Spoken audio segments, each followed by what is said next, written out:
Channel Mahalakshmi की ओर से आप सबको सादर जय जिनेंद्र। गुरुवार नए झरोखे में आपके पास शुरू करते हैं आज की खबरों के साथ। सबसे पहले आप सबको मिलने वाला यह पुरस्कार।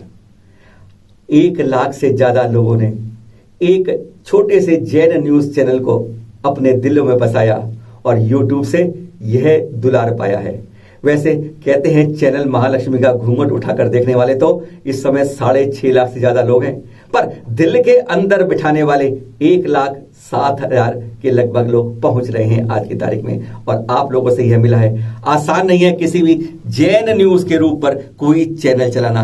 कहते हैं ये खाली जगह थी जिसको भरना आसान नहीं था। हमने छोटा सा दीपक जलाया उस अंधेरे में और आप लोगों ने प्रकाशमान कर दिया। शुरुआत करते हैं आज की खबरों की नफरत मंडल की खबर के साथ। अनूप मंडल खोद रहा बिल छिपने के लिए या फिर सिरोही जिले से बार बार खबर आ रही है कि धारा 144 लगने के बावजूद नफरत मंडल फिर जुलूस निकालने की फिराक में है, या फिर कह दें लोगों की आड़ में चूहे अपने बिल खोदने की इंतजार में हैं। कहते हैं ना जब मानसून आता है तो चूहे बिलों में घुस जाते हैं। शायद ऐसी ही नफरत मंडल के लिए, क्योंकि 28 जून की खतरे घंटी बज चुकी है, वह अब यह बना रहे हैं। जब धारा 144 लगी हो तब ऐसे जुलूस निकालना, सांप्रदायिक भड़कना बहुत बड़ा अपराध है। पुलिस कार्यवाही करती है, 1-2 को पकड़ती है, थाने में 2 घंटे बिठाती है, फिर विदा कर देती है, खाना पूरी हो गया कि फाइल बंद हो जाती है। सरकार में साथ जनता, हमारी जैन समाज जाग नहीं पाता है और जब सब कुछ हो जाता है तो हम हमारी तरह हम शोर मचाते हैं कि ऐसा क्यों हो गया। इस बारे में आचार्य श्री विमल सागर सूर्यशु जी ने एक चेतावनी रूप में जगाया है, जरा सुनते हैं उनसे। समझो 144 की धारा के बीच में वे लोग अब कोई जुलूस निकालते हैं तो पुलिस कार्यवाही करेगी, ऐसा एसपी ने अभी फ़ोन पर हमें बताया। वो उतावल में थे, किसी मीटिंग में थे, वो थोड़ा सा ही बोले। ठीक है, कोई बात नहीं।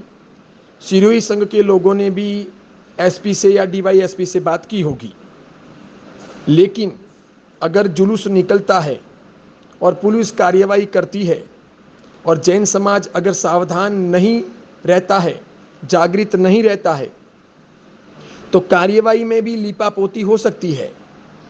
हम जागृत रहें, मजबूत रहें, इन चीज़ों के सामने एकदम कठोर रवैये के साथ खड़े रहें।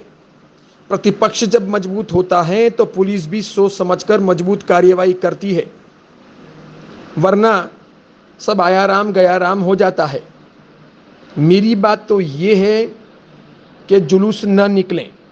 जुलूस निकलें तो सामने अपना भी जुलूस निकलें, और जुलूस अगर उनका निकलें तो पुलिस कार्यवाही करें।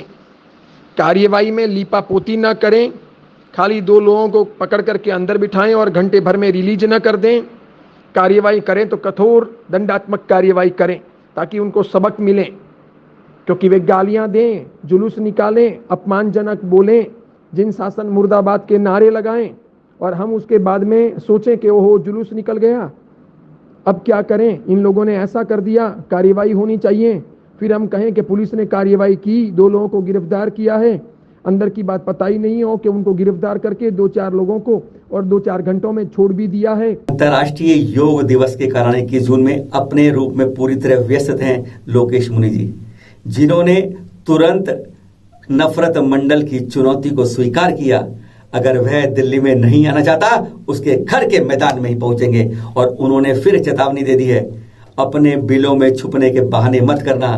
कहते हैं मानसून आ गया है, चूहे अपने बिलों में छुपने जा रहे हैं। उन्होंने स्पष्ट कह दिया है, तुम्हारे घर के पास के मैदान में अब मुकाबला होगा और 36 कौमों के सामने होगा। यह उन्हें ट्वीट जारी करके स्पष्ट कर दिया है। क्योंकि ऐसा होता है ना, हमने भी कई बार चेतावनी दे दी है उस नफरत मंडल को, अपने सब अधिकारी हथियार के साथ सामने आ जाओ एक बार कि हाँ हमें स्वीकार है, जो हमने कहा था उसके अनुसार अगर जैन समाज आगे आ रहा है तो हम उससे इस बात का फैसला आर पार करने को तैयार हैं। अगर हार गए तो नाक रगड़ देंगे और जीत गए तो आप अपनी बकवास जारी रखेंगे। अमित शाह जी तक पहुंचेगी आवाज। हैदराबाद में जैन समाज के सभी मंचों ने इकट्ठे होकर हमारे केंद्रीय गृह राज्य मंत्री जी कृष्णा रेड्डी जी को देख रहे हैं आप, एक ज्ञापन दिया गृह मंत्री जी अमित शाह जी के नाम, और उनको सारी बात से अभिभूत कराया, अवगत कराया कि कैसा हो रहा है। उन्होंने स्वयं हैरानगी व्यक्त की कि जैन संतों के प्रति कोई इस तरह बोल भी सकता है, सोच भी सकता है। वे सचमुच हैरान थे और उन्होंने विश्वास दिलाया, कहते हैं राजनीति रूप में आश्वासन दिया कि वह शीघ्र ही अपने गृह मंत्री यानी अपने सीनियर अमित शाह जी से मिलेंगे और सारी बात रखेंगे। और उन्होंने कहा उचित समय पर वे जैन समाज को अमित शाह जी के पास लेकर जाएंगे और स्वयं उसके उपस्थित रहेंगे। देखते हैं राजनीतिक हलकों की आवाज कितना रंग दे पाती है। आध्यात्मिक गुरु ने भी दिखाया नफरत मंडल को सही रास्ता। अभी हाल में गत शनिवार रात और रविवार को आज तक चैनल पर सीधी बात में आध्यात्मिक गुरु श्री श्री रविशंकर जी ने भी जैसे नफरत मंडल को एक सीधा रास्ता दिखा दिया। उन्होंने जैसे अपनी बात से चेता दिया और बता दिया कि यह कोरोना वायरस कहां से आया है, किसकी देन है, और साथ में नफरत मंडल के मुंह पर यह सचमुच एक गाल पर पड़ा हुआ तमाचा है जो देश में नफरत फैला रहा है, सांप्रदायिकता फैला रहा है, अहिंसक समाज को हिंसक बता रहा है। सुनिए आध्यात्मिक गुरु श्री रविशंकर जी क्या कह रहे हैं। नेचुरल तो है ही नहीं है। मैं 1 साल से हम यही बात कहते आ रहे हैं, ये तो मैन मेड वायरस है, लैब से एस्केप किया हुआ, ये तो पक्की बात है। और हमारे भारत के कुछ IIT के कुछ साइंटिस्ट लोगों ने भी इस पर शोध किया, बस मगर उनकी आवाजों को चुप कर दिया गया इंटरनेशनल एरेना में। मगर अब ये सत्य निकल आ रहा है। ये जो है ना, ये बायोवार ही समझ सकते हैं हम। नहीं, आप भी कहाँ है सबको पता है। तो आप भी मानते हैं ना ये चाइनीज वायरस है? हाँ, ये लैब से आया हुआ है, इसमें हो सकता है और देशों का भी सहयोग होगा। पर ये आया चाइना से। हम ये नहीं कह सकते सिर्फ एक देश के प्रयत्न से हुआ होगा, ये ऐसा भी नहीं कह सकते हैं। इसमें अन्य देशों का भी इसमें हाथ हो सकता है, और बड़े बड़े उद्योगपति जो जिनका नाम हम सुनते हैं तो वो भी इस पर फंडिंग किए, जो वैक्सीन के ऊपर कब्जा करके बैठे हुए हैं। ऐसे सब लोगों के एक षड्यंत्र से मुझे लगता है ये बीमारी का उपज हुआ है वहां पर। आरिका श्री को बाइक सवार ने मारी टक्कर, गंभीर चोटें आई, जान बच गई।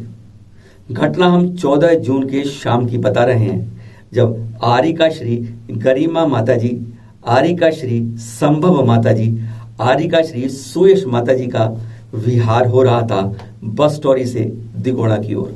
कहते हैं तभी एक बाइक सवार सामने से आता है और आरिका गरिमा माताजी को टक्कर मार देता है। तत्काल माताजी नीचे गिर जाती हैं, गंभीर चोटें आती हैं। आनंद फानों ने वहां से दिगोड़ा का जो समाज है और टीकमगढ़ का समाज मौके पर पहुंच जाता है। तत्काल कार्रवाई होती है और बाइक सवार को, आरोपी को गिरफ्तार कर लिया जाता है। इसी मध्य प्रदेश में कुछ माह पहले की घटना अभी दिमाग से हटी नहीं है, जब आचार्य श्री विद्यासागर जी का सत्संग का विहार हो रहा था कि एक तभी अपने को नेता कहने वाला तेजी से कार लेके उस संघ के विहार में घुस जाता है। बाल बाल बच जाते हैं वह भयानक हादसा होने से। विहार कराएं सुरक्षित और हम स्वयं रहें पूरे चौकस। शुद्ध पंचमी के बाद और अनलॉक होने के साथ अब हमारे साधु संतों का इस चतुर्मास स्थापना के लिए अपनी अपनी जगह जाने के लिए जैसे उनका विहार शुरू हो गया है। और ऐसे समय में वहां के स्थानीय समाज की, हम लोगों की, समितियों की एक विशेष जिम्मेदारी बन जाती है कि हम अपने साधु संतों का बिल्कुल सुरक्षित कराएं, विहार कराएं और सदा चौकस रहें। विहार के अंदर कुछ समाज के लोग जाएं, और यह भी है कि आप उस निकटवर्ती थाना से पुलिस की सुरक्षित व्यवस्था भी ले सकते हैं। विहार कराइए, सुरक्षित कराइए, ये हमारे चलते तीर्थ हैं और इनकी सुरक्षा की जिम्मेदारी हम सब की है। राजस्थान की धरा पर जन्मे वहीं रही कर्मभूमि और वहीं हुआ उत्तम समाधि वरण मुनि श्री जयंत सागर जी का। कल ही की तो बात है, 16 जून को प्रातः लगभग 11 बजे आचार्य श्री सुनील सागर जी के सुशिष्य हमारे मुनि श्री जयंत सागर जी का उत्तम समाधि मरण हो गया। आप यह चित्र देख रहे हैं जब उनके गुरु आचार्य श्री सुनील सागर जी उन्हें संबोधन दे रहे हैं, समाधि मरण के बारे में बता रहे हैं। वैराग्य भावना बता रहे हैं। आत्मा शरीर से अलग है, अजर अमर है। प्रतिक्रमण के साथ उनको यह पाठ दिखा रहे हैं, समझा रहे हैं कि जिस रास्ते चले हो अब उसके लक्ष्य की ओर बढ़ रहे हो।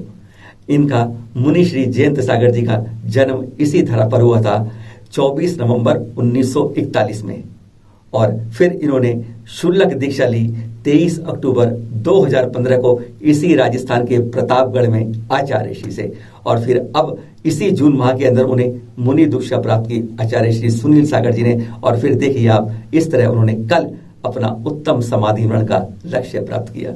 चैनल महालक्ष्मी व सांध्य महालक्ष्मी हार्दिक विनयांजलि अर्पित करता है। मुमुक्षु डिंपल बन गई साध्वी श्री। कुछ दिन पहले ही देख रहे हैं आप ये चित्र, जहां पर मुमुक्षु डिंपल बन गई हैं साध्वी मितांश प्रभा जी। चैनल महालक्ष्मी व सांध्य महालक्ष्मी हार्दिक नमन करता है। और जाते हुए याद दिला दें कि नेमावर में एक ऐसा अभूतपूर्व पंचकरण चल रहा है। संत शिरोमणि आचार्य श्री विद्यासागर जी महामुनिराज के परम सानिध्य में, जहाँ ना कोई प्रपंच है, ना कोई प्रोपेगेंडा है, ना प्रचार है, ना पब्लिसिटी है, ना पब्लिक है। सब कुछ कहते हैं धर्म में रूप में। कहते हैं कांसे की मूर्तियां 5-5 फुट की कद की अब भगवान बनने को चली हैं। लोग कहते हैं पाषाण भगवान बन जाते हैं, इंसान अच्छे इंसान नहीं बन पाते हैं। हमारा तो आचार्य श्री के चरणों में बार बार वंदन यही है, हमें भी ऐसी एक ज्ञान की ज्योति दे दें, हमारे अंदर का अंधकार तिमिर भी नाश होकर वहां भी ज्ञान पुंज जग जाए, हम भी इस अजर अमर भेद को समझ पाएं। फिर मिलेंगे नए एपिसोड में आपके साथ। सादर जय जिनेंद्र।